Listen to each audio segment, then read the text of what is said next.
Welcome everyone to episode 175 of the HurricaneKaz podcast. I'm your host Caleb Peng, joined by technical difficulties Tristen and technical difficulties Junior Kaz. Hey, I didn't do it this time. I'm studying from the master. Well, you definitely didn't, but you have plenty in your quota to cover for quite a while. So obviously you all don't know this. This is our second time shooting this. We were only a couple minutes into the last one, so it's not like we're like reshooting a 2-hour long podcast. I think I would just skip this week if I did all that. There will be no fun. Yeah, I don't know if I have the energy to recreate all my experiences there. But anyways, small difficulties. We're not really sure what's going on, but hopefully there won't be any further technical difficulties this week. But yeah, let's talk about Kaz's other podcast because we talked a little about that last. Oh yeah. So yeah, I am hosting the EMEA segment of the Dragonairs Den, which covers the EMEA region of the Battle Frontier. So the team battling format that kind of took over after Sylph Factions. It's in its third cycle now. And it took a while for me and my lovely co-host Taffy Star to kind of find our time to start recording, but we have now. And we had our first episode last week where we kind of caught up to what all the standings were as of, I believe it's week 4. Last week was week 4 for the EMEA region. And we just recorded our latest episode for week 5 yesterday, which I'm very excited about. Now that we're kind of into it, you know, I'm very excited to cover this region so that everyone can learn more about like what's going on across the frontier. Yeah, definitely. Well, what's who are the top teams in EMEA right now? Is it TM Pizza, and TM Pizza's like they do something? This is their first cycle where they have actual tiers because when the Battle Frontier started, they didn't go by regions. Like everybody was just lumped in together. And then in cycle 2, they broke it up by regions, but NA was the only one with actual tiers. The other regions just kind of were all in open pools.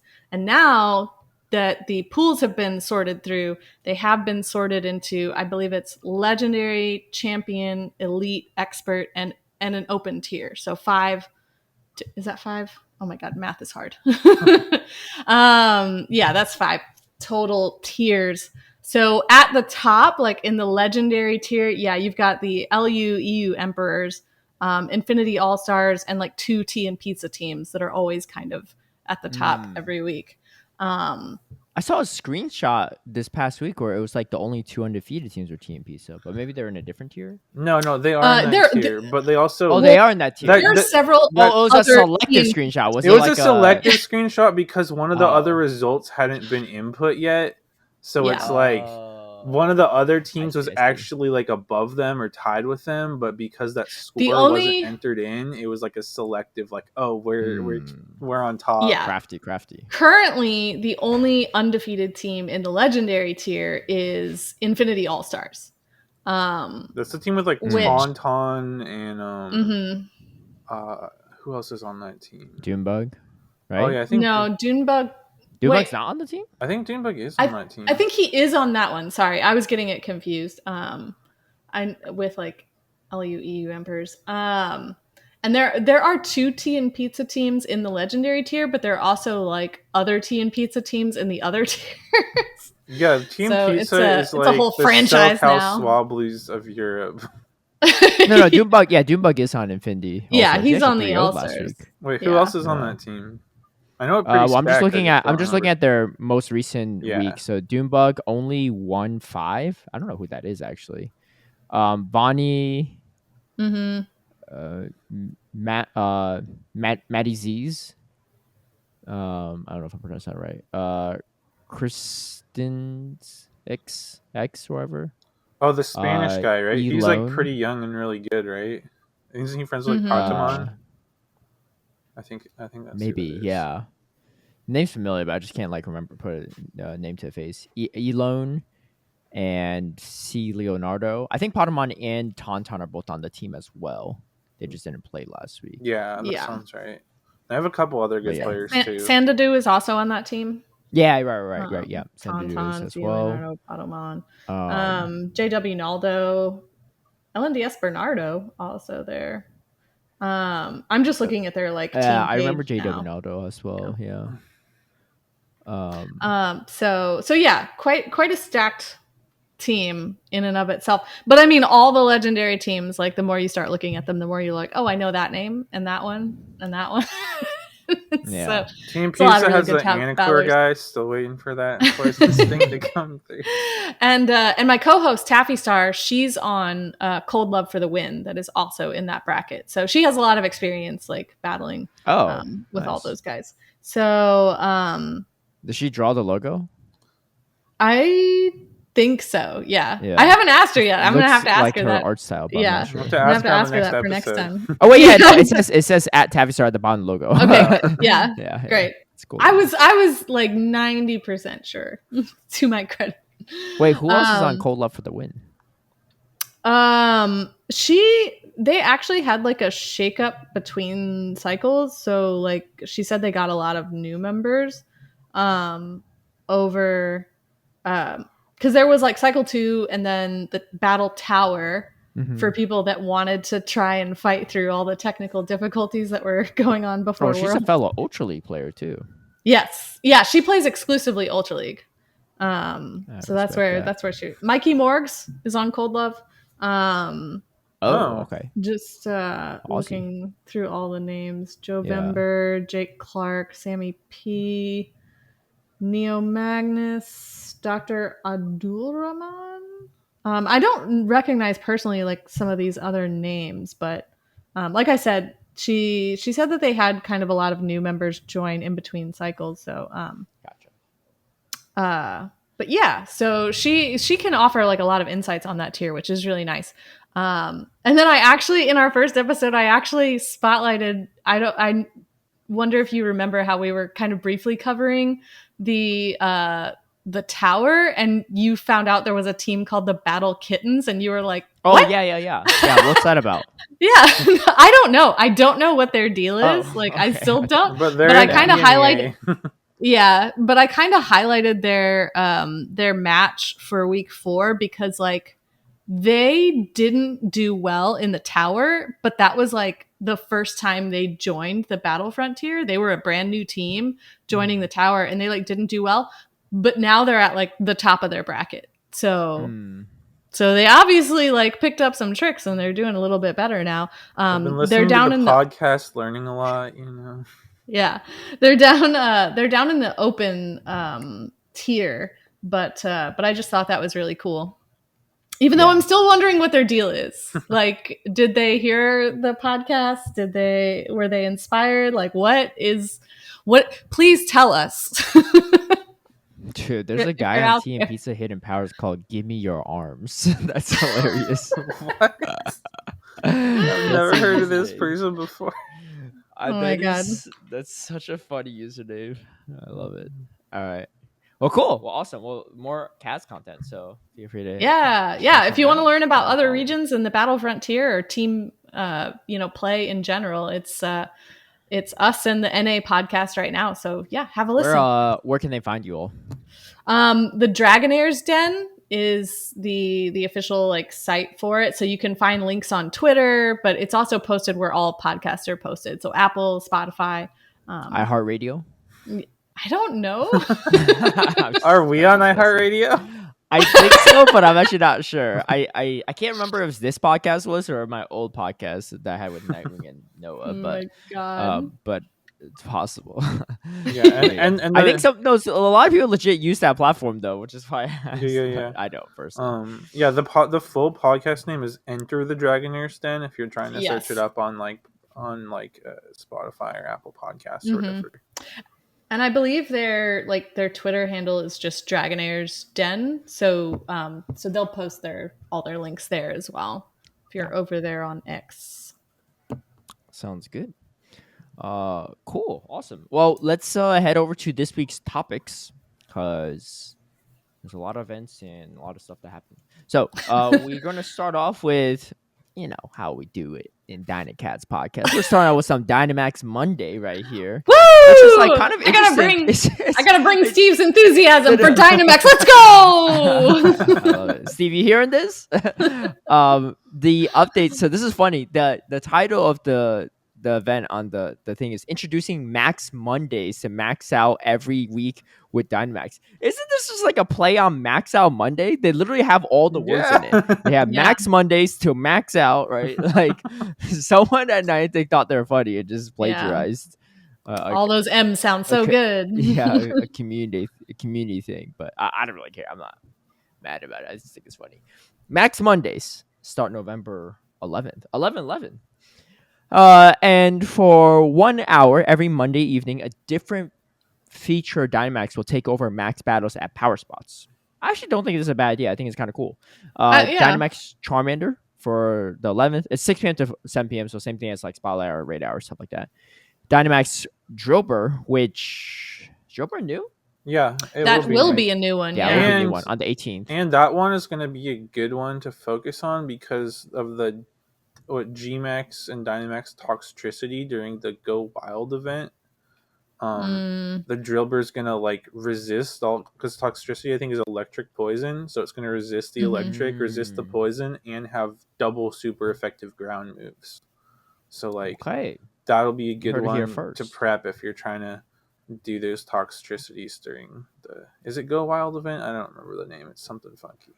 I think it's that. Yeah, the global one. Wild area? Wild? Yeah. Oh, maybe it is Wild Area or Go Wild. Pokemon something Go like that. Wild Go Area? Wild sounds better, but I could have sworn it was like Wild Area. No, I think it is Wild Area because that's like the Sword and Shield like feature, right? Like the open world sort of feature in those main series games is like, oh, go into the Wild Area and you can find like more powerful Pokemon not from the Galar region, that sort of thing. So yeah.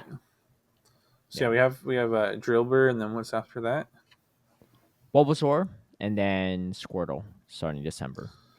So yeah, and you can get shinies for all of them, including Drillbur, which is kind of nice. I assume that Drillbur is going to be another like 1-star raid, not like a tier 3. So, but like you never know because like Beldum was a 3. Isn't Beldum's a 1-star? No, Beldum's a 3. No, Beldum's a 3-star. So like Drillbur could be a 3. I wouldn't put it past them to make it a 3-star, but like a 3-star is still soloable, right? So it's actually not. It's not. I mean, in theory, I couldn't solo a Phalanx, and that's also a 3-star. True. Oh, I never tried soloing it, but yeah, that's I didn't try either. Beldum was a 3-star. Really? Yeah, Beldum was a 3. Oh, but I feel like Drillbur is probably easier to do though, just because like we have a lot of like water and fire like Dynamax and Gigantamax Pokemon already that probably help with that, so it's probably easier than the Phalanx was. But yeah, now that we're actually starting to get a variety of Dynamax Pokemon, it's really helpful. Big variety. We have the Kanto starters and the Paldean starters. I said a little bit. More I know. variety. I mean, there's a few other things. I still don't have a Hundo Squirtle yet, so I'll take any opportunities. Me neither. To get a Hundo Blastoise, so if I could finally Mega, but the most I have is a 98, which is now effectively useless. I've never Mega a Squirtle before. Just Mega 1. You have enough energy to save for a Hundo too. Yeah, I'm a purist. I only Mega. Oh my gosh. Look, I don't think you understand like how much of a purist I am. I'm pretty sure all my Megas are Hundos. I'm trying to see if there's any of them that aren't. Oh, okay. My DNC isn't, but you only get one of those, right? So I can't really be picky there. I would say probably 50% of mine are not. Okay, I have one 98% Groudon because I didn't have a Hundo at the time. And the rest are all Hundos. I have 60... Oh, no. I have one Medicham that's also Mega. It was like my old Medicham 98 that I used to use before XLs. So I have 67 total Megas, and 64 of them are Hundos. Right, so you already have 3 that are missing, so what's one more? Yeah, I try to make it 4. What do you mean?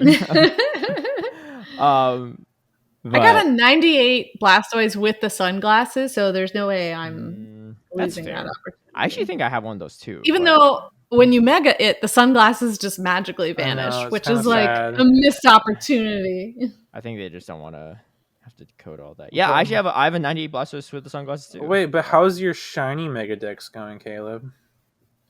Well, they have to be Shundos, right? So yeah, exactly. I have one. Got it from Coachina Mom in Japan at Worlds. Yeah, but that's about it. Yeah, that's the only one. Well, it is what it is. I don't need no Dex filler and stuff too. Actually, funny enough, speaking of Dex and stuff too, one of my friends in LA, like casual, doesn't PP and stuff. She went to Korea for the like Skidoo event, wherever. And she had a bunch of Skidoo, so she was trading me stuff, and she, and she really did her special. And even if she didn't, I can only give her one thing that she doesn't have. So I was like, "What do you want?" And she's like, "Do you have Shinx?" I was like, "Yeah, I have Shinx." I gave her a bunch of Shinx, right? And they were like old Shinx. I just had them. There were some like pretty good for PvP, but I was like, I'll just trade it to her. It's not a big deal. I don't really need a good, Luxray or whatever. I traded her, and so there's a higher chance of going lucky. And she had like 2 or 3 gold lucky. She's like, "Oh my gosh!" And she checked, and I didn't realize what she's looking for at first. And then I was like, "That's not a hundo," but she's really excited. And I realized, oh, she's going for the 3-star lucky dex entry for the Shinx. I think that's what it was, right? Because she was super excited that it went lucky, but she was more excited when she appraised it. And I was like, looking at the appraisal, I was like, girl, that's like a 13, 15, 13. What's I'm glad you're happy about it, but I don't know what you're happy about. And then I think I realized, I didn't ask her, but I think I realized she's a lucky or a 3-star dex collector. So but for reference, I got a good go out of it, so I'm happy. Hey, that's good. Yeah. So for reference, out of the 75 like Pokemon I have that can mega evolve, only 17 of them are Wait, what actually do you mean can mega evolve? That you've mega evolved before? No, well, things that like are in the game, like megas that are in the game, because there are megas that are we have not been released yet. Already? No, not individually. Those include like shinies and non-shinies. Oh, I see. Okay. Yeah. Okay. So out of the 75 that I have like that can mega evolve and that I have mega evolved, only 17 of them are actually hundos. Like I said, I'm weird about it. Not a purist. Not a purist, right? Yeah, kind of wild too, because you're the queen purifier here. What's going on? Those are two different things, yeah, Caleb. Purist a different way. Yeah. I'm a purist in the non-traditional sense. Yeah, I have 42 hundos that have mega evolved out of 67. I mean, you're pretty close there, close to it too. You get the grind. Yeah. So I will say my Dynamax odds seem to be a lot worse because like I don't even have like the closest thing I've ever got to having like a hundo Dynamax is a 96. I don't have anything close to that. All my Dynamax. Yeah, I haven't done a ton though, but I don't do a lot because like I don't know, they're not very accessible. They're just sort of more annoying right now than they are fun. But I do think that this sort of Max Mondays thing is a pretty cool opportunity to kind of like do a lot if you want. Like you could probably do all of your available ones like in that hour if you wanted to. Easily. You could do it in like 20 minutes. Yeah. If you're in an area, if you're in a dense enough area with the power spots. I'm curious. Which can be does that mean tricky. they're gonna does that mean like you could do a power spot earlier in the day and then it'll refresh during that hour and you could do the same spot again? Because like that would be kind of nice if that's how it's gonna work. But power spots don't refresh like they don't change like raids do.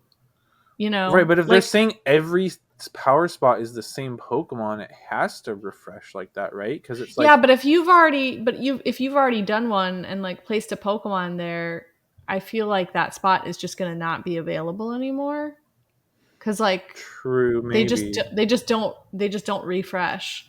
Yeah. Until the spot itself has like refreshed. Right, but normally the spot itself has the same thing there for like 2 days. So I don't know if it changing what's there would change it or not. I guess we'll have to wait and see. I do see what you're saying though, and it's definitely I'm not entirely sure like which that, but I could see it going either way. I guess we'll have to wait and see. Yeah. Yeah. We will find out. We will. So yeah, it's a new thing. I guess it's kind of nice. It just feels like there's more and more things though, because now it's like there's the max battle Monday or whatever, and then there's spotlight hour on Tuesday and raid hour on Wednesday. Like Pokemon Go really trying to fill up my calendar. Next thing you know, they're going to be coming for Thursday and Friday too. Could be. They got their eyes on it already. Could be. But they got to think of something that starts with F and something that starts with. Raid hour Wednesday doesn't start with a W. Yeah, I think just this one. but they definitely couldn't pass up the chance. No, they've given me the gimmick now. They got to stick with it. Yeah, I think that's fair. Yeah. My daily spawn is a Pumpkaboo and it doesn't have the costume. What's up with that? Same. Yesterday I had a Froakie. Can we talk about how your daily spawn you're checking at 2:27 p.m.? Yeah, yesterday I had a Froakie as my daily spawn that was not wearing a little witch hat. I was very What's up with that, Tristen? I'm pretty sure I checked it after midnight and it didn't have a costume, so I just ran away and ignored it and then forgot about it, and then it popped up again. Maybe. Okay, let's get into the Harvest Festival event. This was November 7th, Thursday, 10 a.m. to Tuesday, November 12th, 8 p.m., about 5 days.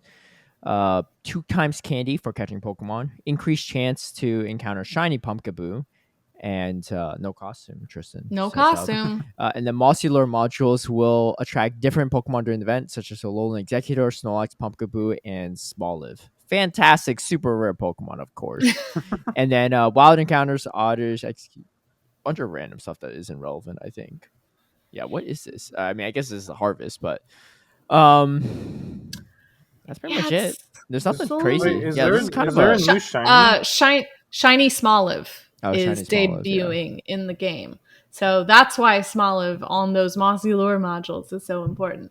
But it will also be in the wild. Luckily, yeah. That's all right. It's nothing crazy, but it's all right. Yeah, probably the best wild spawns are going to be the Miltank and the Bunnelby. Mm-hmm. What is the purpose of Miltank being a part of a harvest? It's a cow. What do you harvest? It's a cow. It's on a farm. You're harvesting their milk? Sure. It's from a cow. It's just, I think it's just part of the general cow, it's like a farm culture. Yeah, but what about why is there more like Blazikins and stuff? You know, like what about the chickens? You know, like I feel like that's even more central to farms. That's true. I feel like more birds. There's more, yeah, of course. But there's more likely that if you own a farm, there's more likely chance that you have chickens over cows. And there's obviously some people with both, right? But there are more people that have chickens only than cows only, right? Caleb, you're complaining about the most useful spawn. There's got to be also like by population as well. There's got to be more chickens in general in farms. I got to interrupt you though. I love how your gripe is with the Miltank and not with the Bunnelby or the Zigzagoon. Yeah, but rabbits like reproduce like there's a whole phrase that rabbits they reproduce like rabbits, but they're just reproduce. What are the Zigzagoon? No one has a raccoon there. Raccoon? No, raccoons are actually pretty common in farms. My mom had like a little garden at her house before, and there would be raccoons eating all her like vegetables all the time. So like she spent all this hour growing vegetables, and the raccoons would be eating it. Raccoons are pretty common anywhere where people are because they want to eat everything we Yeah. So that makes sense. No, I guarantee you there's more raccoons than cows. Where's Steve when we need him? You should go survey every farm near you. Do you have more raccoons or cows like on one your of those farm? Like problems like, are there more doors in the world or wheels? Oh my god. Or was it windows? I think it was windows. Oh my god. Stop. I forgot what it was. Maybe it was doors? I don't know. No, yeah. So arguably, more doors or wheels. Arguably, Miltank is the most useful spawn, though, and we do get the Smoliv shiny, which is very cute because it's got a little black olive instead of the little green olive. Yeah, I could go for that. It's very cute.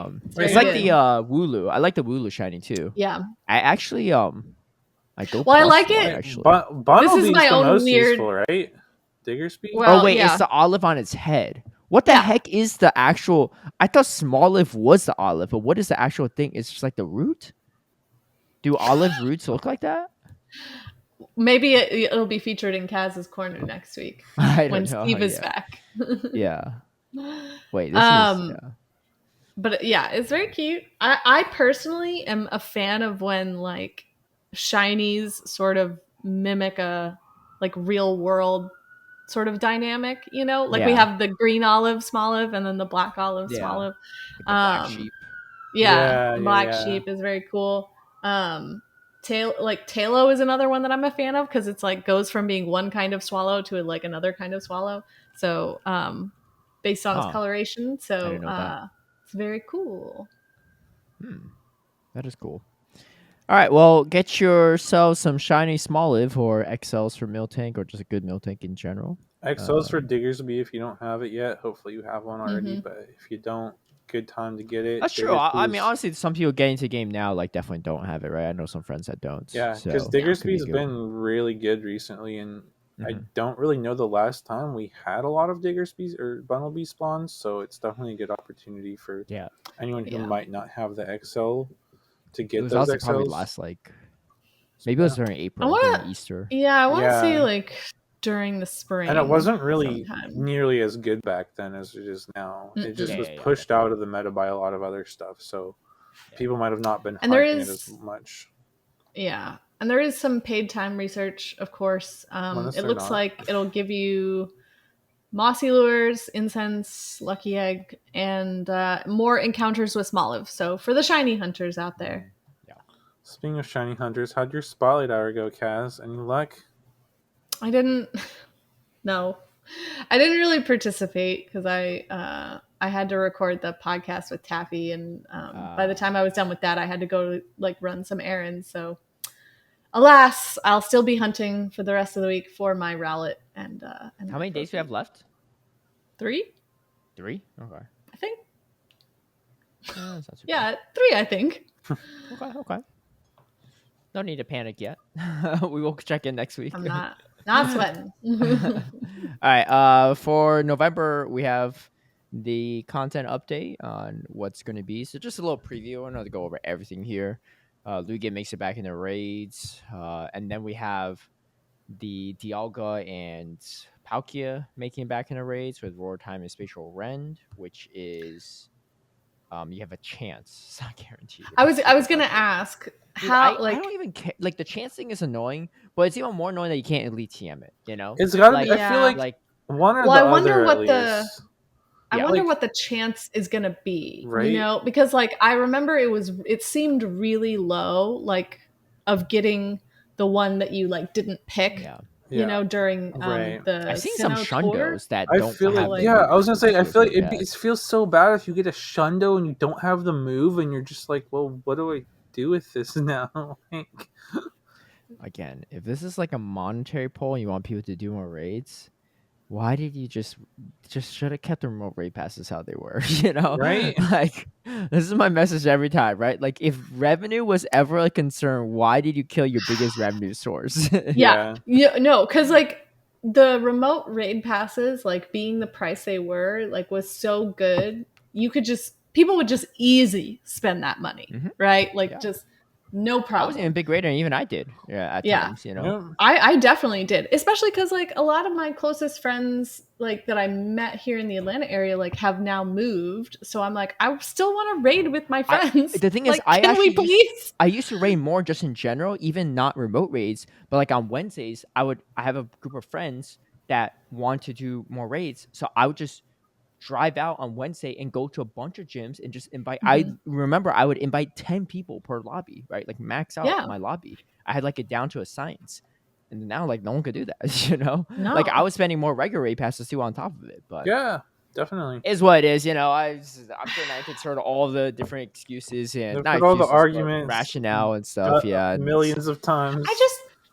I'm not a math person, but I just have a hard time believing that even though they almost doubled the price, that they're making back the difference. You know what I'm saying? Because you think they are. You don't think they are? No, I don't think they are. Oh yeah, I don't think so. I don't think they're selling. They're selling way less than half as many remote raid passes as they used to. Well, there's a lot of people that just quit the game too because they were so upset about it. People quit the game, and other people that just quit raiding as much. Like I'm in a server, and like during like the old remote raid days, like there was like a raid channel, and like people would be like and we had like a remote raid tag and everything, and like people would be posting like regularly, like, and people would be doing a bunch of raids every day.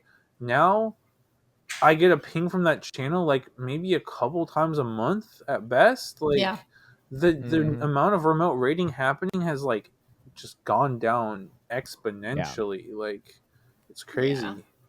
I just don't like see. Yeah, I just don't see the point of it. But yeah, so it's really frustrating. I just hope that the chance is higher than it was during the tour. Hopefully have to be, because before it was like you got guaranteed on one, so it sort of made sense the chance for the other was lower. But if you're not guaranteed on either, I would hope that the chance is higher, but who knows. But yeah, it's just frustrating because it's like now you're hoping for like good luck on the IVs, good luck on the shiny, and good luck on having the move or not. Like you just need like so many like RNG rolls to go in your favor now. It's a lot of lucky charms. I guess. Just wait till they throw in like a background too. Like, oh my gosh. Well, they used to for the LA one. Yeah. And it looks like later in the month we'll also be getting another chance at Zacian and Zamazenta. Yep. As well as the weirder members of the Reggie fam. Reggie Alecki and Reggie Drago. It's all happening like all four of them are spawning at the same raid hour, which is kind of interesting on the 27th. But I don't like that. But it's what it is. Yeah. Oh wait, I definitely there's also raid hours that. for Nihiligo and Tapu Koko. Very odd. They're like specific just the 19th and 20th. I'm not really sure why that is, but they're not part of raids for the rest of the month, I think. Anyway, nothing else too wild. Shadow Suicunes in raids on weekends. Can't wait for that. Why do we still have the same freaking shadows in raids being recycled over and over again? I don't know. And like I seen servers really encouraging people to do these raids. Well, and I see people post like every once in a while. I'll see someone post and they'll be like, "Oh, I'd really love to like get a shadow Entei. Does anyone want to like do it?" And everyone's like, "No, like this has been out like 100 times. Like we already rated it hard before. And you like can't we're promote fine." it either. So. Exactly. Yeah, you have to be there. You can't invite anyone. So like you have to find other people to help you if you are desperate enough. I remember Shadow Raikou was the only one I didn't have. And I did exactly one while it was back most recently. And then I was like, cool, now I don't need to do any more. Do you purify all of them? Yes. Okay. You know that. I was just curious. It's expensive, it's not cheap to purify legendaries, but well, that's why I usually only do the one. I'm back to the raid hours real quick. It looks like we have like 4 days in a row of raid hours. It's like Nihiligo on the 19th, Tapu Koko on the 20th, Origin Dialga on the 21st, and Origin Palkia on the 22nd. Yeah, that's probably weird. It's probably for the wild area. Right, yeah, because the wild area event is the 23rd and 24th. You got Poison Nihiligo, and Electric. Yeah. Yeah, and then the 23rd and 24th is the days of that event. So it's like the 4 days leading up to it. There's like a raid hour like every day. Yeah. They've done that before though I think that's a solid initiative, I'd say. We got Max Battles, just the standard stuff that we already had, and then Max Mondays, of course. That we already covered. Nothing else too wild. Small Live is in the Spotlight Hour on the 12th, so better chance of getting. And the shiny will be available since that is during the Harvest Festival. The 19th is a pretty interesting one. I mean, there's Teddy Ursa, but it's mostly the Combi. That's 2 times catch dust. And Combi's already worth a lot of dust. Combi's already 750. It's 750 dust. So double is 1,500. 1,500, and on a star piece, I think it's like 22 set. 22 delicious 50 or something like that. Yeah. There's a max out finale on the 27th to the 1st. We don't know what that is, but we'll find out, I guess. But those are the main key points of November. Yeah. And there's an Into the Wild event the week leading up to the Go Wild event, so we'll see what that is. Yeah. All right, let's head over to Professor Tristen, because we skipped school for a few weeks, but we're back. School's back in session. What you got for us? I have some buffs for Furret. So Furret. I feel like you talked about this before, no? I don't think so. No, not Furret. Oh, maybe I'm tripping. So Furret has access to Sucker Punch that just got buffed. Yeah. and it already has some, like, it's not like open playable. It definitely has a lot of play in some different limited metas because it has a couple interesting charge moves with like Hyper Beam, Brick Break, and Dig. Yeah. But it has a lot more potential with other moves it learns. So probably the most interesting move I think for it is going to be Trailblaze, to give it some like pseudo grass coverage. And then it can also learn Swift as like a cheap same type attack bonus, like, you know, just bait / chip damage move. And if you gave it both Swift and Trailblaze, it could be, you know, pretty solid. Have some, you know, interesting varied coverage with like the Dark Sucker Punch, and then the Swifts, and then the Trailblaze coverage for water types. So that's one that I think would be pretty cool to see. Get some other additional pseudo grass options in there, just because there's a lot of water types that are pretty strong. I will say that Furret is currently like the #1 most used Pokemon in the Battle Frontier Wasteland meta. So because of that Sucker Punch buff. So yeah, in limited metas, it can really come out strong. Having a more varied move pool would certainly be really interesting. And then like the thing is, those other moves it has aren't going away either. So depending on the meta, you could also, you know, make some tech calls and, you know, run Dig instead of the Trailblaze if you wanted more coverage against like steel or poison types rather than the water coverage you get with Trailblaze. Or, you know, if you wanted to run Brick Break instead of Swift, that could be an option sometimes too. But the Swift Trailblaze set is definitely going to be its strongest generalist set and strongest against sort of what the current Open Great League meta is looking like. Okay, I like it. I think buffing normal types in general is always like better for the meta too, because they don't like. I mean, they're only weak to fighting, but a lot of times they don't really hit that hard either. Like their stab moves aren't even that good a lot of times. So well, and their stab moves can't be super effective either, right? Yeah, right. They are super effective on nothing. Right, like normal is never super effective. On anything. It's neutral at best, and then gets resisted by some things too.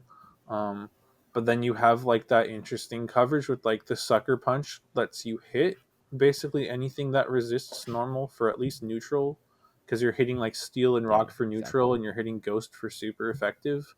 So I think that could be a pretty solid combo. Okay, we'll see how it goes. Yeah, and fighters aren't really reliable in most metas in general, especially now. So you just have to neutrally kind of check it in a lot of ways, but makes it more interesting for sure. Okay, we don't have a Kaz's Corner this week because Steve, in fairness to Steve, he can't afford to be any further behind in points. Speaking of which, he just landed Gigantamax. Actually, we're recording this on Wednesday, but he just landed Gigantamax, so we'll see how it goes. Hopefully, he doesn't pull an Anacorn wait for Poison Sting. Yeah, he'll be competing this weekend, so keep an eye out for our favorite Aussie and see how he does. That's right. Okay, so we have Go Battle League as well. Okay, let's do an ELO check. There's some video from, speaking of Steve, he sent some video. So I'm gonna play right now, but I'm also going to just insert it into this podcast so that like you all can see it too, because I don't know what it is. He specifically sent it to me and was like, play this. Wait, have you watched it yet, Tristen? I have not. Okay, let's start it. Let's open it up and we'll play at the same time, right? Hold on. It's a short, so it's like not very long at all. Yeah, I don't like it at all. Title's good like well. All right. Wait, don't play on your speaker though. You ready? All right, 3, 2, 1, play. Hey Caleb, hope you're doing well. Just wanted to pop in and say that you've got this, man. I mean, look, the bet, it's going to be a piece of cake. Just make sure you do really well, because, like, look, you've got a bit of an ELO pitfall to, you know, maybe make up for. I might have been running some spice, and maybe my ELO is at about 2040, because I'm running things that I shouldn't be running. But look, I've got confidence in you, man. You got this. So good luck, Caleb. I know there's only a few days left to go, so all the best. Dude, I hate this. I'm about to message him right now. That's higher than I thought. I thought it was going to be in the 1900s. 2040 is really low. That's a 500 gap between him and Kaz. I don't know what Tristan's at, but there's no. I don't think I can make up like 1,000 point gap. I think Kaz is higher than me. Wait, what are you at now? Tristan? Yeah. I am at 2495. I am higher than you. Okay. Well, I made it 95. Oh, okay. Yeah. He's just under like the veteran mark. I got up to like 2580 2570, 2560 a few times, and then I kept dropping like all the time. Mm-hmm. I did make it to veteran, so Caleb gets to further torture Steve with the choice of Pokemon he has to max out. So I did make it to veteran a couple days ago, and I have managed to stay kind of towards the top of it. So I'm at 2567 right now. Okay, when did we say we were going to end this? He's already backtracking. No, I'm not backtracking. I need to know. November 3rd. November 3rd. Okay, so how do we want to do this? Do we want to do November 3rd like at midnight? Or like because it's a go battle. No, it's a go battle weekend, so you have like 100 sets that day. I would say like midnight November 3rd. Okay, so the moment Sunday starts, it's over. No. Sorry. 11:59 p.m. 11:59 p.m. November 3rd. Okay. The thing is, there's no way he's going to be GBLing like during that tournament. However, that doesn't necessarily mean it's a good thing either to do more battles, because there's plenty of times where go battle day, I'm playing like 200 battles and I started like I end up like 5 elo below what I started. That's true. You know? So that's not necessarily always a good thing. Plus, all those like already legend tryhards that just tanked a bunch just to get an easy go battle day that you might see true. on Sunday and Saturdays. It's true. So I ran into while I was like just after I became veteran, I got paired with S. James P. 21, I think. And he's already legend. Yeah, he's already legend, so I know what he's doing. Okay. All right, let's just say I can't do the timestamp for any other time, so I'm just doing 11:45 p.m. How's that? I just want to post a timestamp so Steve knows. Oh, fine. Yeah. Oh, good. That means I can do my Monday sets because for me that's 2:40. That's 2:45 a.m. I just have to stay up all night. Yeah, that's fine. I mean, because what's if it's going well, is you're going to do 200 plus battles over the weekend, and then stay up till 2:45 that same day to do 25 more battles. I mean, if it's going well, keep up the grind. I want to oppose that plan. That's not too bad for me. I could. If I start falling though, like if I lose like 2 sets in a row, I'll be like, nah, I'm gonna call it now. No. You don't call it. Just keep it going. It seems like. Wait, Kaz, did you just stick with the team I told you through? Did you pilot it better than me? I guess. Yeah, through Halloween Cup. Yeah. Damn. Driver, but I did no. But a lot of my. I did well today with an Open Great League team that I got from one of those Dracoviz sheets that they share, like with all the Great League teams or whatever. Yeah. I think I can't remember whose it is though. Well, okay. Well, we'll see how it goes. We do have Go Battle weekend. Is it 100 battles per day? Yes. Wow. That's a lot. Both Saturday and Sunday. So, and with all 3 leagues available, you can kind of play wherever you want to play. And with Master League available, you will get more dust. Oh, true. So it's extra dust as well. Okay. Mm-hmm. Could be interesting. Losing team has to cosplay something Pokemon or Pokemon related, like a trainer or something. Yeah, I believe it. Well, I believe it was winner's choice. Wait, Caleb, what are you at? You didn't say your ELO. Oh. Yeah. Does it matter? It doesn't matter. Don't worry about it. It does now that we know what Steve's is. I mean, I can only go so high, I think. I'm at 30-32. So this actually could be a pretty close race if he doesn't like actually improve. Wait, what? But the problem is what's I can only improve in so much. So what do you mean? Aren't there people at like 3,500? What's the top of the leaderboard Yeah, I right know, now? but like those people literally, I don't think you understand. I've been in that range before, like top of the leaderboard. You're literally sitting there with your phone open in queue for like go 10 battle hours a day. weekend. There's not going to be queues. Blame the queue times. No, but yeah, okay. You're right. But I'm facing people like Ryblet, right? And Yakai and whatever, who else is at the top of the leaderboard, like every other battle. And you're facing the same like 10 people the entire weekend. That's not fun either. Okay, you can stand to lose some ELO, you know? You know, Caleb, just take the weekend off. You don't have to keep I really might. It's Wait, so what's the actual like cumulative score for each team at right now? So we're at like 5,000 roughly. It's really similar actually. We're around 5,000 something. You two are like close to 5,000 too. Yeah. What did you say? What did you say you were? You were at 30, 32, and then Steve said he was at 2040. 2040. So that's like 5,072. Yeah. I'm 2495.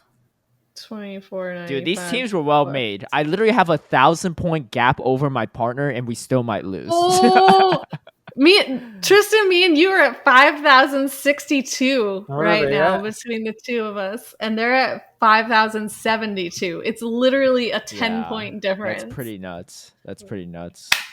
Come on, I'll request a new partner next time around. Come on, go battle weekend. Let's see. All right, I was trying to chill after hitting legend. I wasn't trying to keep grinding. Okay, well, Steve lost this first to veteran bet. Should we pick out something for him now? Actually, let me take a look at the Galar decks. So the problem is, I don't want him to max something that he just has like 2 XL candies for, because he can't max it. Right. So, there's not a lot of choices, honestly. There's always like Ultra League Greedent or Ultra League Double. He probably doesn't have those. You have Clofagrigus or Runerigus. Oh, you know what I want to do? I want to max out Mr. Rhyme. He probably doesn't have the XLs for that. I feel like he probably won't have XLs. Let's see how much he has. Let's see how much he has. Mr. Rhyme would be interesting, I think. That'd be hilarious. Yeah. Yeah, I mean, Double or Greedent is a pretty good candidate. You know what? You should tell him to max. You should tell him to max Zacian and make him raid when it comes back next month. I can't force him to raid. That's the problem. But dude, you guys are trying to help him, like, make him max out something useful. I'm trying to think of the funniest thing I can make him max out. I lost Coriander Clown. The least I can have is Steve the Rhyme. The funny things are like things that you're not going to have enough XL to max out anyway. Well, isn't Mr. Rhyme's XLs just Mr. Mime XLs? Yeah, but like, why would you have Mr. Mime XLs? They've been spawning like at multiple global events. I have for like 99 XLs. But why do you catch them? How many do you have? Wait, how much do you have? 99. That's a decent amount of XL still. All right, let's see. That's not really maxing. I'm at 268. I have 27 XL for Mr. Mime. Steve probably has like 10. You're right. And I actually have a hundo Mr. Mime. I don't think he has anything that's worth like that he could probably even max out here. It's the Galar Dex or the Galar specific, just Galar Pokemon. Just have him max out like a Galarian Zigzagoon or something. Yeah, for the next time Little comes around. Let me think about it. Maybe it'll be a Shadow Zigzagoon. Maybe that could be an interesting one. Okay. Well, let's head over to Championship Series because this is a big one. They have officially banned Morpeko because it's not performing as intended in PvP at the moment. And thank goodness for that, because let me tell you, I played against Morpeko on GBL the other day. Great League Remix, right? I was just trying on different teams. Charge Bug lead. Safe swap a Ranguru in the back. I think my last Pokemon was that Toxapex? No, it wasn't Toxapex. I forgot what it was in the back. But anyway, I face it in the lead. Charge a Bug into Morpeko. Dark Electric type. Okay, I could grab a shield with the X-Scissor. I throw one, they shield. I shield the ore wheel because I think they started out in hangry mode. What? That can't be right. I've never seen that before. I don't think so either, but why would I shield the electric move? I don't know what you're doing. Well, I shielded electric move, so there's that. Well, that sounds like the real problem here. I have the footage of this too, actually. So, also, while you're looking it up, Caleb, you know that camera zoom bug you were telling us about? Oh, I'm tripping. It was actually the. Okay, no, it was regular ore wheel, and I didn't shield the charger bug. So I made the right choice. So I didn't shield it. But wait, when they threw it, it didn't look like resisted. There was no resisted thing. All right, watch. I'm showing you right here. Look, they throw the ore wheel. It's so hard to see this. There's so much glare. Oh, sorry. Do you see how all right, it comes through? There's nothing. It's just a strong move. But it doesn't say it's resisted either. So watch, it's about to come through. And this is why I thought it was the dark type. All right, wait for it. Here it comes. Is that right? A resistant ore wheel does half of a charger bug's health? Okay. Ore wheel is the same stats as Frenzy Plant and Wild Charge. Yeah, but this is also resisted though. I don't know. Maybe it's Morpeko's also squishy. Morpeko's similar stats to Greninja, throwing a Frenzy Plant clone. I guess so. So, but I mean, Charge Bug's bulky, but I get your point. So, I don't shield, and I swap to my Rangaroo after I get hit by it. And now they're in hangry mode. So it's dark ore wheel. But tell me why I thought that when they throw the ore wheel, their typing changes to electric fairy. Why? I don't know why I thought that. So I bring in a Rangaroo, throwing double resisted confusion at a Morpeko that's already boosted. And they throw another ore wheel that I have to shield. I'm throwing Trailblaze trying to do something here, and they start shielding, right? And I kid you not, this person doesn't even bait. They're throwing straight ore wheel the entire time. I run out of shields. I get one shot by this thing. I bring in Charger Bug. I get one shot by it now. I don't know if it's electric or dark ore wheel, but either way, I'm getting one shot at health. Anyway. Yeah, it has +4 attack. It's 4-stage attack and boosted at this point. Oh, it was 4-stage attack for sure. Who was this that I was facing? Thank goodness they didn't clip this because I would have been even more embarrassed. I have the footage, but I'm about to delete this after. Portleo was the person. And then my last one was a Shadow Wall Raid. Oh, no. And I tried to powder slow this thing down, and I couldn't. And they hit me with another ore wheel. I didn't even see their second Pokemon. Well, anyway, all that to say is, well done, TPCI. Good band. I support it. I think some of the biggest sort of glitches that I've seen passed around as reason for it getting banned is basically if it does knock out the Pokemon, then it won't form change.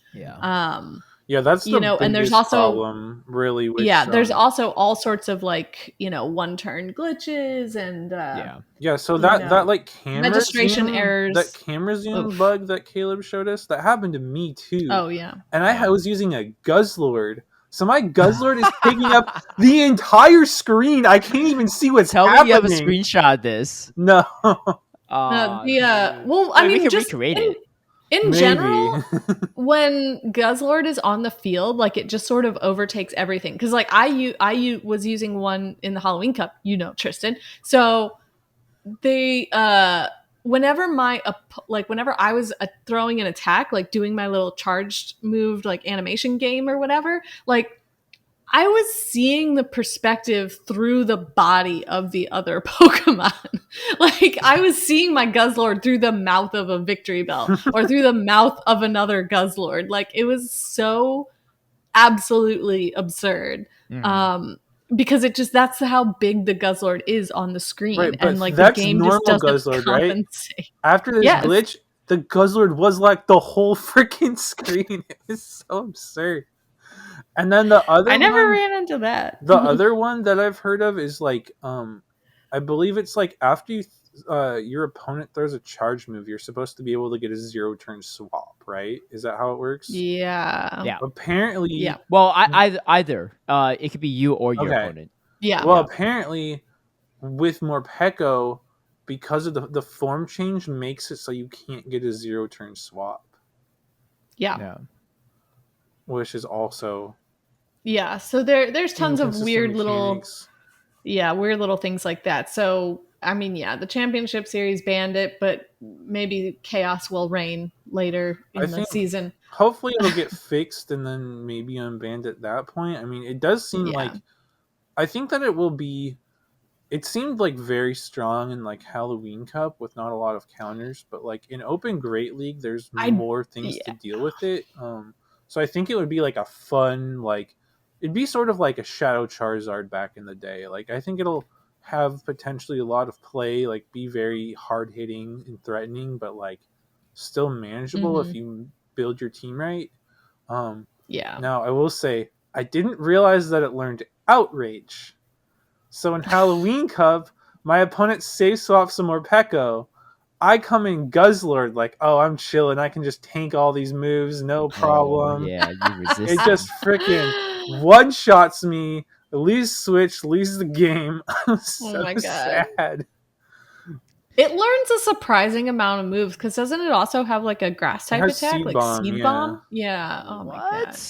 Devastating. I was honestly just thinking about Psychic Fangs too, but anyway, I'm just glad this thing got banned. Look, I didn't get swept by one because of any bugs. I mean, even if there was a bug, there's no saving me in that game. But that thing is stupid annoying to play into, and I'm just glad I don't have to worry about it in Show 6 for like at least like, I don't know, a few weeks to a few months. Who knows, whenever they fix it. Yeah, it's definitely like the bait games too, because it's like the Psychic Fangs drops your defense and the Aura Wheel also boosts its attack. So it's like, no matter what it does, like the next move's going to hit harder.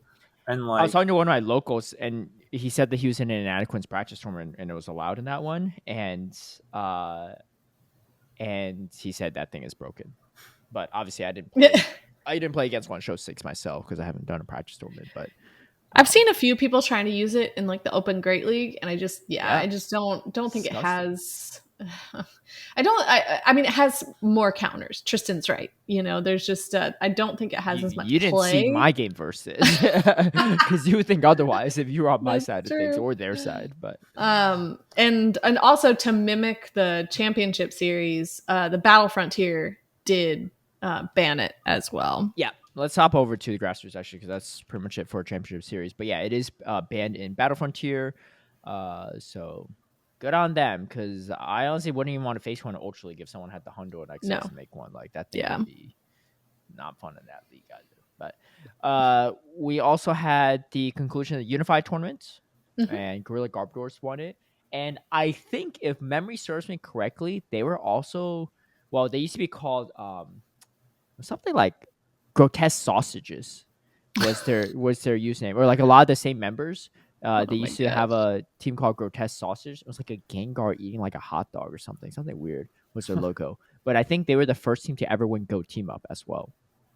So interesting. They're pretty good at these team draft format type. They're in the they're in the championship. I think they're a bunch of German players mostly. Yeah. But they're good. They're in the champion tier over in the EMEA region of the Battle Frontier, and they won their last week too, at the same time that some of their members were doing the unified tournament. So, I mean, great job all around. Yeah. Actually, fun fact: I think that Go Team Up tournament where they won the whole thing was the first time I ever casted anything for Pokemon Go. I casted with AJ Pilot. Yeah, that's a throwback. Ooh. Yeah, I like woke up 2 minutes beforehand. I was tired as heck, and I was on my couch with my laptop commenting it. Nice. Anyway, so yeah, congrats to them. But let's hop over to the tea topic too, because we had a whole weekend of Gigantamax raids, and I'm curious, what were your experiences? I didn't do any. My experience is I didn't have an experience. Did you try any, or no? Oh, you didn't? Okay, I was traveling over the weekend. Like, that's fine. That's fine. Yeah, we were going to see my husband's family, so I already knew that I kind of like wasn't going to be able to participate based on like the early reports, and then seeing like all the info that came in from everybody else. I was like, oh, I wouldn't have even been able to. I don't even know if there was a group in Atlanta. Like, I didn't hear about anyone planning anything. Really? Yeah. What about you, Tristen? Yeah, I didn't do anything. I was kind of busy over the weekend. It looked like there was a group near me that did a couple raids each of the days and was successful, but like the time that they were meeting up just wasn't convenient for me. And like the limited times that I would have been free, I didn't see anyone talking about doing anything. And like it's definitely something that you need a sizable group for. Um, and like I was even like in downtown Seattle for a period, like Saturday evening, and like just didn't. I didn't expect to do anything, but I just like was paying attention to the game to see if there happened to be any like groups nearby or anything, but didn't see anything going on. So yeah, I wasn't able to do anything myself. Did you do Yeah. some? I had a cup and a challenge on the Saturday. And so after we conclude that, we tried to do something. And by then it was like already like evening, right? It was like sun was setting, like 6, 7 p.m. And my area is pretty busy. Like anytime there's any PvE events, there's just a ton of people. There's like a whole crowd of people. Like they're all organized in campfire. They're actually really organized and stuff. So they were doing a bunch, but I wasn't sure if they were still out and doing it because they were doing like all day, right? And we tried to do it. Me and my like PvP locals tried. And first one we hopped into was a Venusaur, which I heard is like the middle difficulty. I think the easiest is Charizard, then Venusaur, then Blastoise because of the bulk of the Pokemon. Mm-hmm. And I just brought my 2 Charizard that I just like evolved for Phalanx or Beldum, and like I had a Phalanx as well as my third. But we just had enough people to take it out. I think we had like almost 30 something people, so didn't have to do anything too crazy. Now we do Blastoise next, and at this point I have a Gigantamax Venusaur. So I evolved my 2 Squirtles, 2 Blastoise. I didn't spend any Stardust, I didn't unlock any moves, but I just evolved them so that they're like at least a little bit more useful. And we try it, and there's like 20 something people in there, right? It was obviously a lot harder. I'm sitting there, and then I realized that when your Pokemon starts to Dynamax or Gigantamax, whatever it is, right, depending on what you have, there's a 3-second countdown. And during that 3-second countdown, you could swap actually to another Pokemon. Oh my god, this guy! I didn't know this. Okay, we talked about this on the podcast. I know, but I don't like you don't understand. If I didn't try myself, I don't actually know what the heck you all are talking about, right? This shouldn't surprise you because I didn't know what the heck you all talking about the freaking collecting the max energy thing by swiping around either, right? I think how is this a surprise? I think you need to go back to that like first episode after Dynamax came out where Steve like gave a rundown because Steve literally covered all of these things. Okay. Episode. I was not aware. All right, I was anyway. So I realized that I was like, "Oh shoot!" So I had a Blastoise in the lead, and I had Blastoise in the back, and I had Venusaur in the middle. So because I already knew like I was gonna get the max energy right away, so I could just tank some of the damage on my Blastoise. Right, it was probably gonna be resisted. It was like Flash Cannon or something. So I was like, "Oh, this is kind of cool." I go in Venusaur and I throw the moves. I was like, "Wait, I don't take any damage while I'm throwing my max moves either." That's pretty dope. After I drop my max moves, I swap back over to my Blastoise. You know how in the top right corner shows how many total Pokemon remaining, right? So it started out, there was like 90 something Pokemon, or whatever. I don't know how many. Maybe it was like maybe it was less than that because I think it was like a little less than 30 people. And the number keeps going down, right? And I'm talking to some of my friends at the PvP. They're standing with me, and they're like, "Oh man, I've been taking out. I'll cheer you on." Right? I was like, "Okay, cool." I'm looking at this number. I was like, "Wait." It's 3 Pokemon remaining, and I'm 3 of 3. Like, I didn't lose a single Pokemon somehow. I don't know what was going on. Maybe I was on point with my dodging, whatever, right? But it was nuts. So I'm sitting there, and this thing has like 25% health left, right? I'm like, it's just me versus Blastoise, right? So I'm swapping back and forth. Eventually, my Blastoise get taken out, right? I'm literally 1 of 1 left with just my Venusaur, and they had like 1% health, maybe less. And I get taken out at the very last second. But it felt wild because I was like, I should have screen recorded. This would have been an epic moment. I was like literally the last hope, right, for this group. I felt like Dragon Ball Z where like they all throw up their hands to the spirit bomb, right? And I'm like Goku trying to defeat the final boss, right?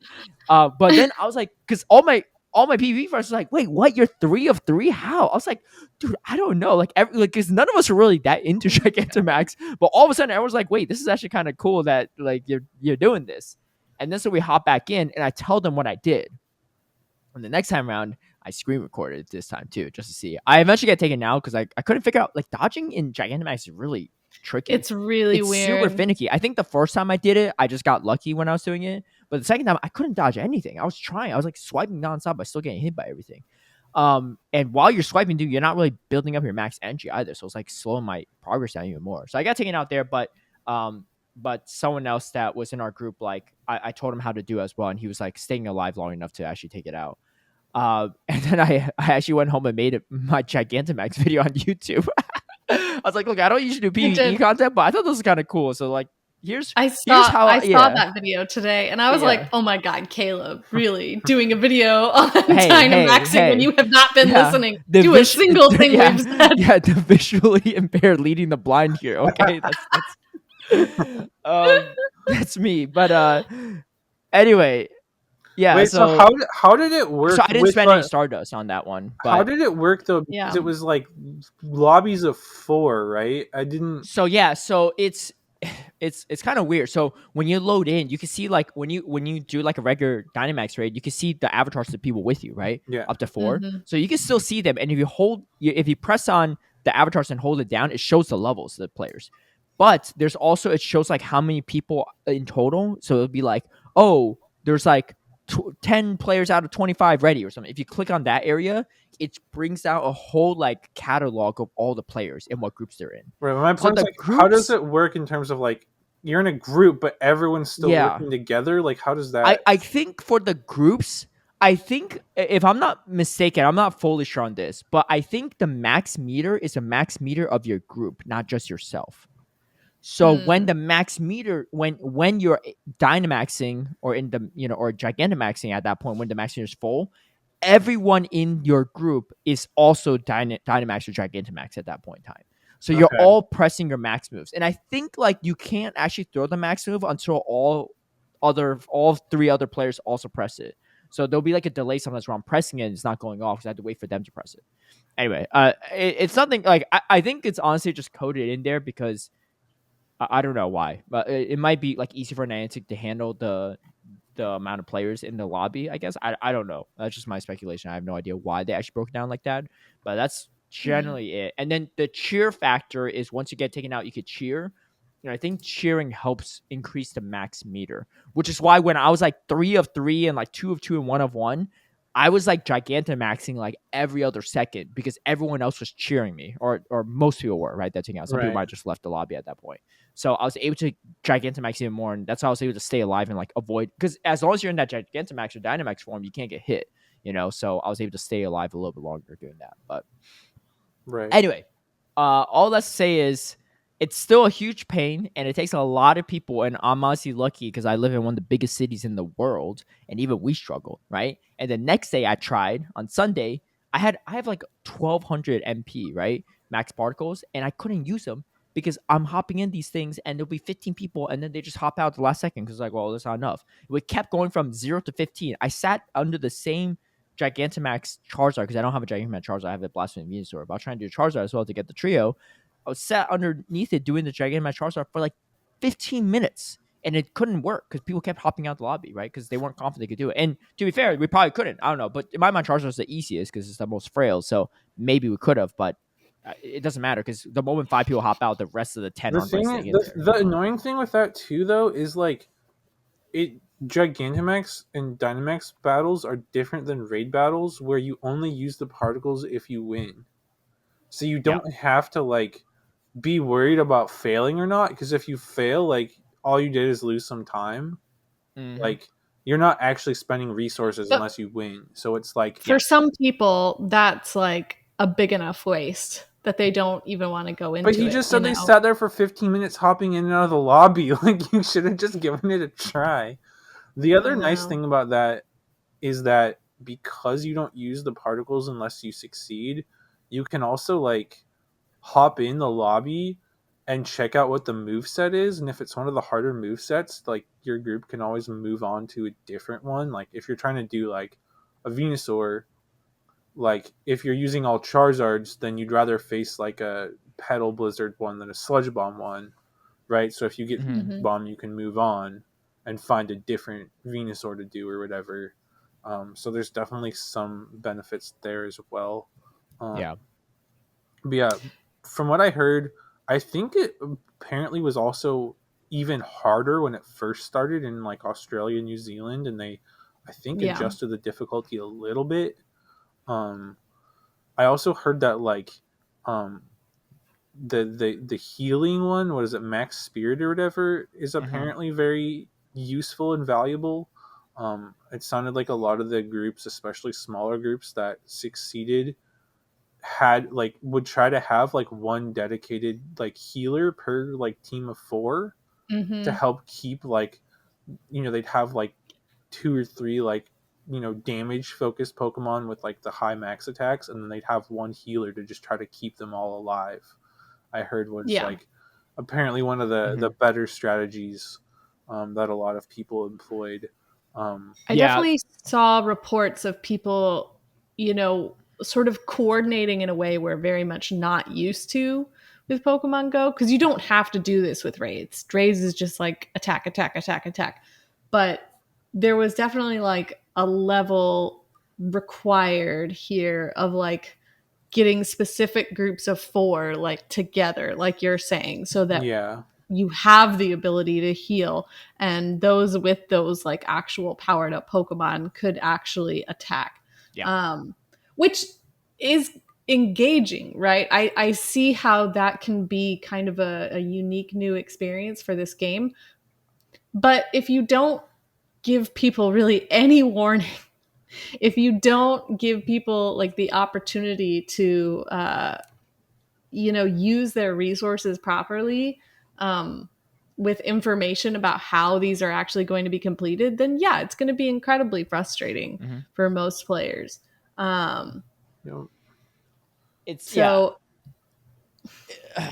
it's just like it's unfortunate because again, we just can't use anything we've powered up before, and it seems like such a waste to power up like bad IV Pokemon just to do it, and then like it's not a fun enough mechanic for me to want to just do a bunch of Dynamax, Charmander, Squirtle, or whatever on a regular basis. Some people like doing it, that's fine, you know. But also, we haven't even had Dynamax, Charmander, Squirtle, and Bulbasaur, I think, for the entire month of October potentially. Because we had the Paldean starters instead, which are not Galar starters instead, which are not nearly as good. Are they not good? If you're max them out, are they like? I mean, I'm sure they're just usable. Their stat product is just not as good as like the original Kanto starters.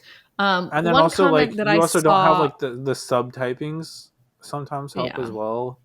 Like Venusaur's like poison subtyping makes it better to resist moves from an opposing Venusaur, right? Or Charizard's flying subtyping helps it against, you know, the grass moves from Venusaur or something. So one of the comments I saw that I, even without experiencing it myself, tend to agree with the most is like, I feel like maybe if they knew they wanted it to be more difficult, if they knew they wanted it to be a different experience, then maybe the route would have been doing one starter at a time instead of all 3 mixed together at once, so that people could devote their resources towards a specific boss instead of, you know, trying to plan for all of them. That's a good point. Like, because they could have is another reason that Gengar is like, I think, going to be a little easier and more fun this weekend.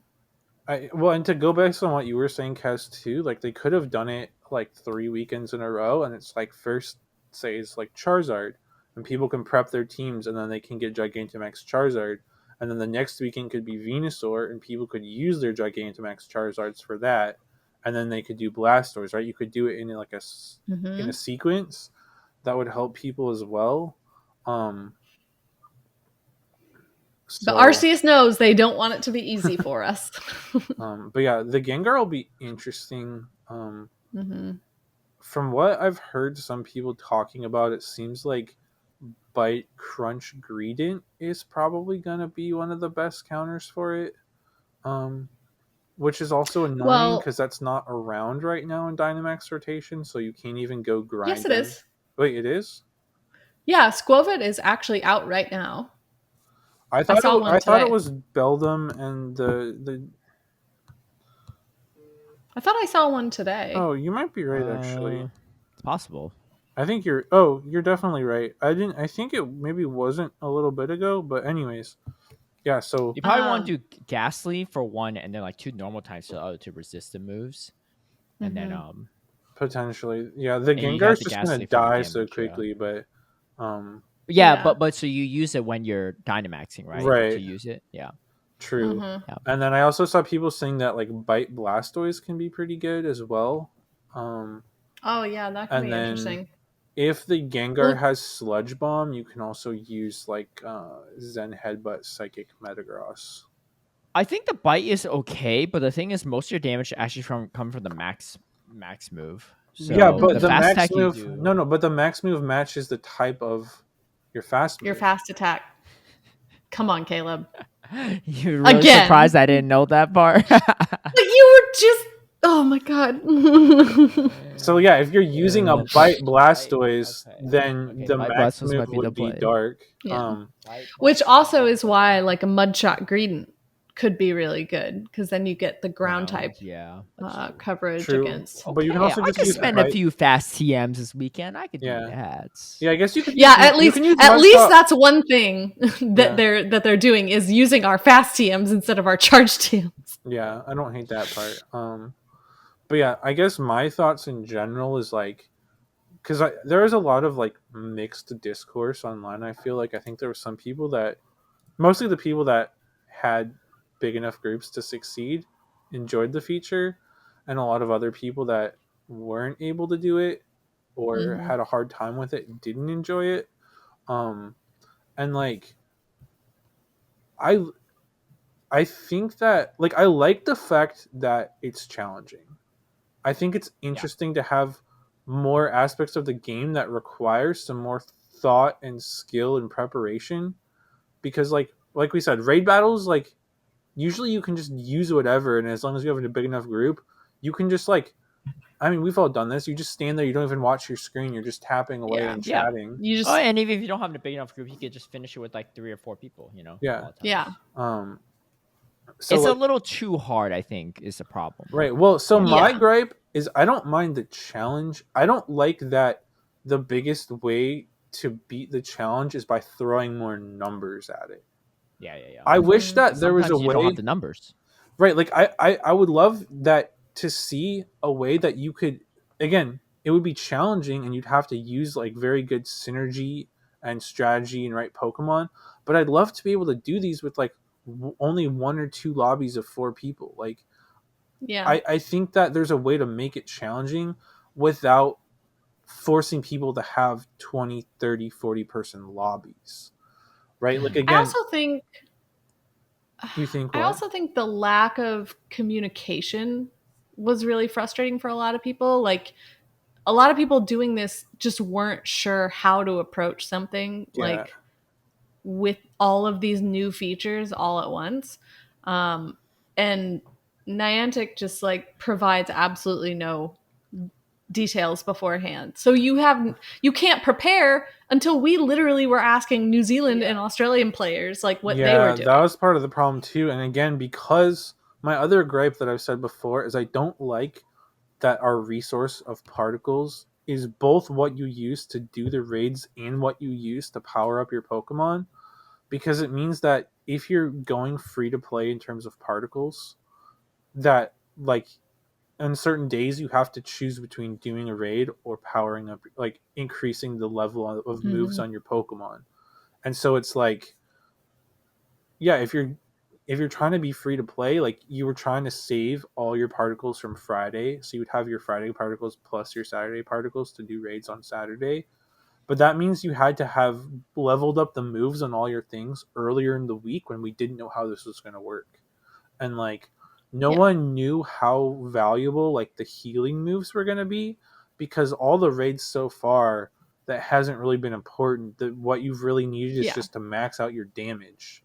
And also, people didn't necessarily know which Pokemon to focus on or what moves and stuff. And so it's just like, there's a bottleneck, because you can only collect up to you can only have 1,000 or so in your inventory in general. and then there's a limit per day as well. So like there was no, because we got the information so late, it was hard to prepare unless you were gonna do less raids or spend money at that point. So like I just don't like how all of those things sort of interact. So that was definitely frustrating to see as well. And it does seem like they're at least trying to address some of this with the recent tweets from Niantic support, saying that Gigantamax Gengar max battles will still be challenging, but we will be slightly reducing the difficulty compared to Gigantamax Venusaur, Charizard, and Blastoise max battles. Defeating Gigantamax Gengar will also reward participating trainers 25,000 Stardust each. Very nice. And Gigantamax Gengar will be easier to catch once you have defeated it in a max battle. Because that was another part that I heard, is that like the catch rates were actually abysmal for the Gigantamax Pokemon. Sometimes people would manage to beat it and then still couldn't catch it. Yeah, I heard that too. Which yeah, is also actually, no, that was big because so there was a Gigantamax Charizard right after we did the Venusaur Blastoise one, and I personally was like, I'm not going to spend in-game currency on this. Like if you all want to, that's fine. And my friends did it, and they were able to beat it. I think there are 5 or 6 of them. None of them called Charizard. It was crazy. I was like, well, I definitely feel good about not having spent max particles. Right, like you're either spending money and not catching it, or you're spending like 800 of your only 1,000 you can earn per day particles, and then not catching it. Like either way, that's a pretty big like cost that you're just wasting. Terrible. Basically. Yeah, and it sucks too because like the Gmax ones I heard were stronger. So like once people started catching like 1 or 2 of the Gmax ones, that helped them in future Gmax raid battles. But again, it sucks if most people aren't catching it, then it's not helping you for the next one. Yeah, then it helps nobody. I think something, this is just a speculation, but my guess is Niantic's trying to recreate the hype that we had when raids first dropped, like legendary raids. Yeah. Right? When that first Articuno dropped, right? Everyone was super hyped about it, and a bunch of people were going. The difference there is that it was way easier to take down the Articuno back then. Like you could use Pokemon you already powered up. You didn't need 20 plus people in a lobby. I mean, you could only have 20 people in a lobby in general, and sometimes they were filled, but you didn't need at least over 20 people to take it down. And we're required to have at least 20 people to take it down with Pokemon that we just caught like a week ago, that a lot of people don't want to max or spend resources in. Yeah. And here's the other problem I forgot about. It maxes at 40. So I saw a group that said that their group size was like about like a little bit over 40, which meant they had to split into 2 groups of like 22 people. Oh no. Instead of having one 40-person group, they had 2 like 22, 23 person groups. Did both groups beat it? I think that not always. I think they had some problems beating it some of the time. Yeah. Because and the other problem too I read is that the 4-person groups just fill whoever pops in the lobby first. There's no way to do like private codes or anything. So like it can be hard too if people are either not actually with the group and just nearby hopping in, or if they're just don't care and are ignoring people. If you're trying to like organize like these 4 people should be together and these 4 people should be together because they have group synergy, that can get messed up if people just start randomly hopping in. So like I feel like it would be good to have some sort of a like, because you know how like raid lobbies you can do like the private lobbies. If there was a way you could do that just for the teams of 4, like you'd still be in a public lobby up to the 40 people, but if you could do like private lobbies to set which 4 people are together or something. Because I heard that was a problem too. Like they tried to organize, but weren't able to because people were just hopping in and like messing up the order of things. But yeah, the bigger problem is that like if you're just over that 40-person number, it ends up basically splitting your group in half. So it's like that's a big difference too. Yeah, it's a huge difference. So it's like you need to be like just under 40, or you need to be up at like probably like 60 or something. Granted, I did see some people succeeded with smaller groups of like 12, 15. They but like have that's a stuff lot powered harder. up though. Yeah. Yeah. Well, and So- my other gripe too is like you have to use XL candy to get to the third level of moves. It's like 40 XLs, and it's like I don't mind spending some particles and some candy and even a little Stardust to like power up some of these Dynamax Pokemon, but none of them are good enough IVs that I want to use up XLs on them. Yeah. Especially something like Greedent we said is going to be good for the Gengars. Like I'm still trying to gather enough XLs for like Ultra League Greedent, which I know isn't that good right now because of all the nerfs recently, but like if it ever gets like anything reverted, like Ultra League Greedent could be good again. And like I'm at like maybe 200 XLs. I'm not going to waste 40 of them just to get to a level 3 move on a Greedent. Like I don't love that aspect either. Yeah. Super frustrating. Well, let's see how this weekend goes. Are you two going to be able to play the Gigantamax Gengar this weekend? Gonna try. Unsure. I also Okay. I still have to figure out my weekend plans. Like I might be going to a cup and stuff.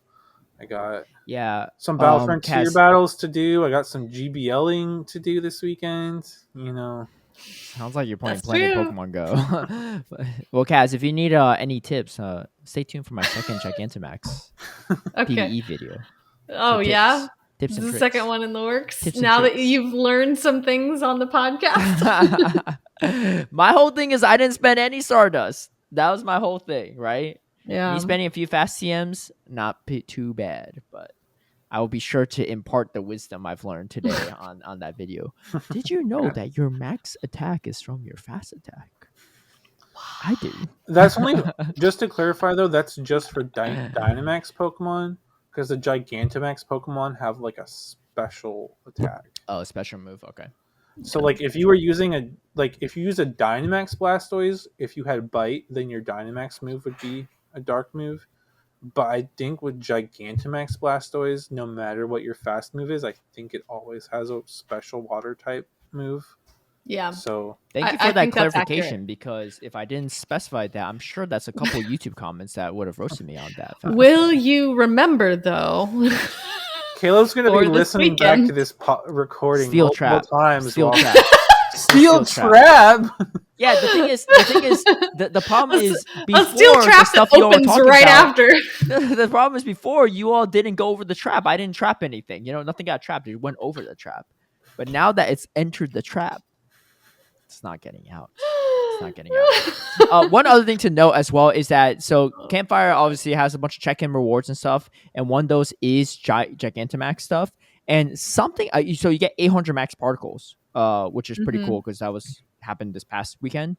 But the thing is, when I redeemed it on Saturday, I got 800 max particles, but I couldn't get it on the Sunday. It said code was redeemed, so maybe it's just like only once. Yeah, it's only one per thing per weekend. Oh, okay. Yeah. But anyway, be sure to grab those 800 max particles for this upcoming weekend so that you could do, another Gigantamax if you want to without spending extra money. I mean, my whole thing is I'm not going to spend extra currency on this unless there's a really clear reason why I should, especially for PvP, or just even a good reason for PvE, because who cares if I get do I really need another 13, 12, 11 Gigantamax Gengar from a raid?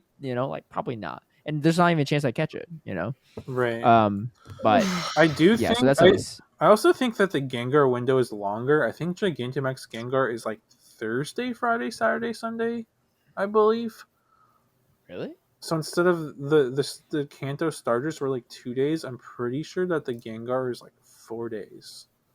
Well, let's double check this. Let's fact check it. We can't spread any false news here. It will be from the 31st to the 3rd. So you're wow, right. It's almost like I said that. It's not almost. It is. It's Halloween to the Sunday after. I'm not saying you're wrong. I was just fact checking to make sure you're right. We don't want to share the wrong information. Got to make sure that information stays in the steel trap. Yeah, dude. Honestly, I'm not going to name names, but I was listening to one Pokemon podcast, and they legit were spreading just things that were inaccurate. and they've just said it confidently. And I was just like, dude, like, how could you just misinform your listeners on that? You know, like, okay, sure, accents can happen. You can say that, but they were like definitively like, oh, this is definitely why. Even though it was on a topic that they definitely don't know about, like it's something. It was like a TPCI like internal thing, right? Like I was like, how would you know how this global company operates? You know, like how could you say that's why they did? Like to say something like that is wild to me. You know, to boldly say it, but we are in the age of misinformation, so it is what it is. See, I'm not misinforming people. I just happen to not know things. You know? But there's a difference. Oh my gosh. Anyway, let's hop over to the YouTube comments because we have a couple from last week. Oh my gosh, I got to close out this. Good luck, Steve. Good luck, Caleb. Oh, and last thing on the Gigantamax is apparently Gigantamax Pokemon are a special trade, even if you already have the one you're trading for. Oh, that's weird. Yeah, because Dynamax aren't, but Dynamax are not. Interesting. Okay. Well, good thing is they're not super useful, so don't go hunting for those special trades. Yeah. Kaz and Tristen. Don't need to. Yeah. But okay, so we got 2 comments from the most recent episode. Bortsev says Halloween is Irish in origin. If it's going to be region locked to anywhere. Just to clarify, I don't want to actually region locked. I was just joking there, but yeah, now you say it when you're like, I can't have it just be in Ireland. No, let's give Ireland the Halloween event. Yeah. Alessio Pucci says, finally the XL candy bonus is active from the beginning, and I could grind candies for Malamar. I agree with you. There are not a lot of ghost Pokemon spawning in the wild that are relevant for PvP. It will be impossible to have all the candies for Cofagrease and Brunaricus. They are making Pumpkaboo spawning now when it will come back for the harvest event. That's true. They don't have a costume for the harvest event, but they do come right back, which is... When they announced the harvest event, I was kind of frustrated by that too. I was like, why more pumpkins? Why? The thing is, the shiny Pumpkaboo are really rare too. I don't have a single one. I've been like, I'm not like catching every day and a bunch of stuff, but like, I've been catching. I have 2. You have 2? I gotta check now. I feel like I have got one. the family. Pretty good. What about the Rowlet? Oh no. No Rowlet with a costume Like, yet. Kaz, are your shinies with costumes though? Yes. I caught them both during last year's Halloween event. Yeah, not everyone has your struggles, Tristen. Okay, so I have 5 shiny Pumpkaboo, but none with the costume. Oh my gosh. Yeah, no, I keep getting like other stuff. Like I got a shiny Grubbin, a shiny Sableye, 2 shiny Absol, and a shiny. Oh well, I caught all 5 of them in Osaka Go Fest. That's probably why the boosted shiny. Oh, the shiny Pumpkaboo. Wait, Yeah. they were at Osaka Go Fest. I didn't realize. Yeah.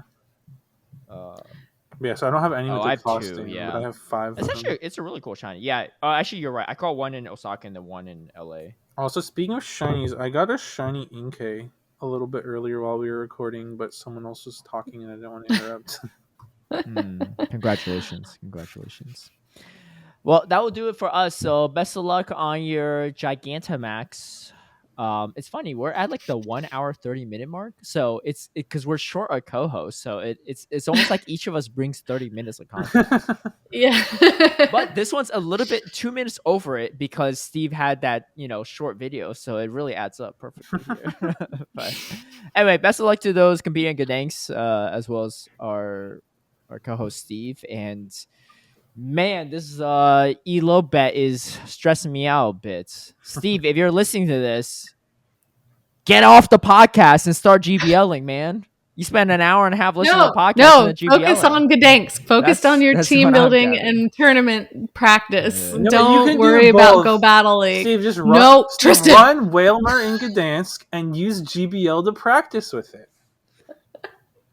Dude, you are good spirits and laugh right now. We'll see what happens next week. You're all feeling real good about yourselves. We'll see what happens. We're not feeling good. We're behind. Hey, 10 points. Speaking of GBL, I just saw on X that Emmy Weedle hit number 1 GBL using Morpeko. So I think it is pretty good. But I'm not saying it's not good. I'm just saying there's more counters for it in Open than in like Halloween. Because Halloween, it was like fairly unchecked for the most part. Like, I guess you had like Guzzlord and like Golurk and sort of Clodsire, but like it still can do things against Clodsire. Yeah.